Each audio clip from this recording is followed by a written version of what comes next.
Hi friends, welcome to our channel. Satyabhama serial next ఎపిసోడ్లో ఏం జరగబోతోందో ఈ వీడియోలో చూసి తెలుసుకుందాం. విశ్వనాథ్ వాళ్ళ ఇంటికి వచ్చిన మహాదేవయ్య అసలేం జరిగింది అని తెలుసుకోవడానికి ఈ వీడియోని స్కిప్ చేయకుండా ఎండ్ వరకు చూసేయండి. నందిని, బాపు నేను ఇంకెళ్ళొస్తా అని అంటుంది.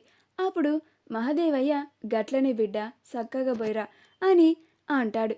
అలా నందిని తన అత్తవారింటికి వచ్చేస్తుంది. శేషు ఆ ఇంటికి వస్తాడు.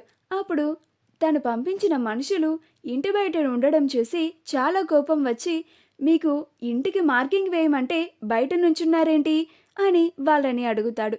అప్పుడు వాళ్ళు, ఈ ఇంటిలో ఉన్న సభ్యులు మమ్మల్ని ఇక్కడే ఉండమన్నారు సార్, ఇది మా ఇల్లు అని మా మీద రుబాబు చేస్తున్నారు అని అంటారు. అప్పుడు శేషు, సరే రండి నేను చూస్తాను అని లోపలికి వెళ్ళి, ఏంటి విశ్వనాథం గారు, మొన్న మీకు చెప్పాను కదా ఈ ఇల్లు నాది అని, మళ్ళీ మీ ఇల్లు అంటున్నారేంటి? మీకు ఇంటి పత్రాలు కూడా చూయించాను కదా, అన్ని డాక్యుమెంట్స్ మీరు చెక్ చేశారు కదా, అన్నీ కరెక్ట్గానే ఉన్నాయి కదా, మరి మళ్ళీ నాకు అడ్డొస్తున్నారేంటి అని అంటాడు. అప్పుడు విశ్వనాథ్, ఇప్పటికిప్పుడు ఇల్లు ఖాళీ చేసి వెళ్ళిపోమంటే ఎలా అండి? ఇది మేము ఎంతో కష్టపడి రూపాయి కూడబెట్టుకొని కట్టుకున్న ఇల్లు. అలాంటిది సడన్గా మీరొచ్చి మా ఇల్లు అంటే ఎలా కుదురుతుంది అని అంటాడు. అప్పుడు శేషు, అలానా, అయితే నేను ఆల్రెడీ బుల్డోజర్ని మాట్లాడేశాను, వాళ్ళు ఏ క్షణమైనా ఇంటికి వచ్చి కూలగొట్టేస్తారు, మీ ఇంట్లో నుంచి ఉంటారో వెళ్ళిపోతారో ఇక మీ ఇష్టం అని అంటాడు. అప్పుడు సత్య, ఎవరిని బెదిరిస్తున్నారండి మీరు? మీకు చేతనైంది చేసుకోండి, మీ మీద నేను కేసు పెడతాను అని అంటుంది. అప్పుడు శేషు, పదండ్రా, ఈ ఇల్లుని కూలగొట్టిస్తే అప్పుడే వీళ్ళు చచ్చినట్టు బయటికి వెళ్ళిపోతారు అని అక్కడ నుంచి వెళ్ళిపోతాడు. అప్పుడు విశ్వనాథ్, ఏంటమ్మా సత్య ఇది, ఆ బుల్డోజర్లు ఏ క్షణానైనా వచ్చి ఈ ఇల్లుని కూలగొట్టచ్చు, ఇప్పుడు మళ్ళీ ఏం చేయలేని నిస్సహాయత పరిస్థితిలో మళ్ళీ మిగిలిపోయానే అని బాధపడుతూ ఉంటాడు.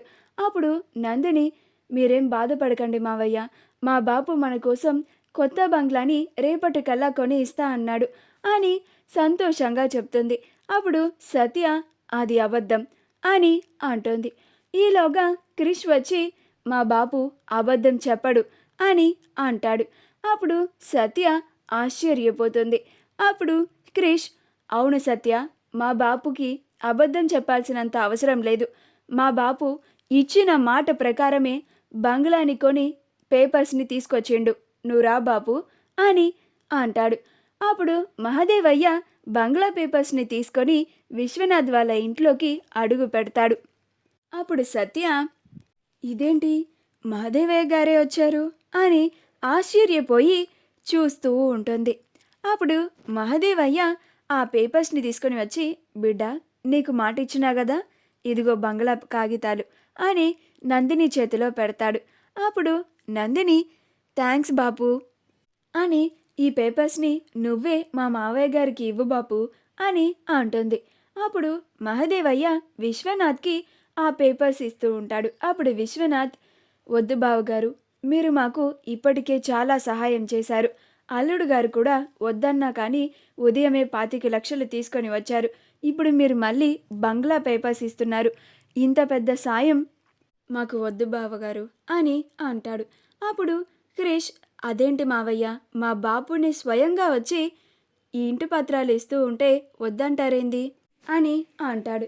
మా వీడియో కనుక మీకు నచ్చినట్లయితే లైక్ చేయండి, షేర్ చేయండి, మా ఛానల్ని సబ్స్క్రైబ్ చేసుకోండి, పక్కనే ఉన్న బెల్ ఐకాన్ని క్లిక్ చేయడం మాత్రం మర్చిపోకండి.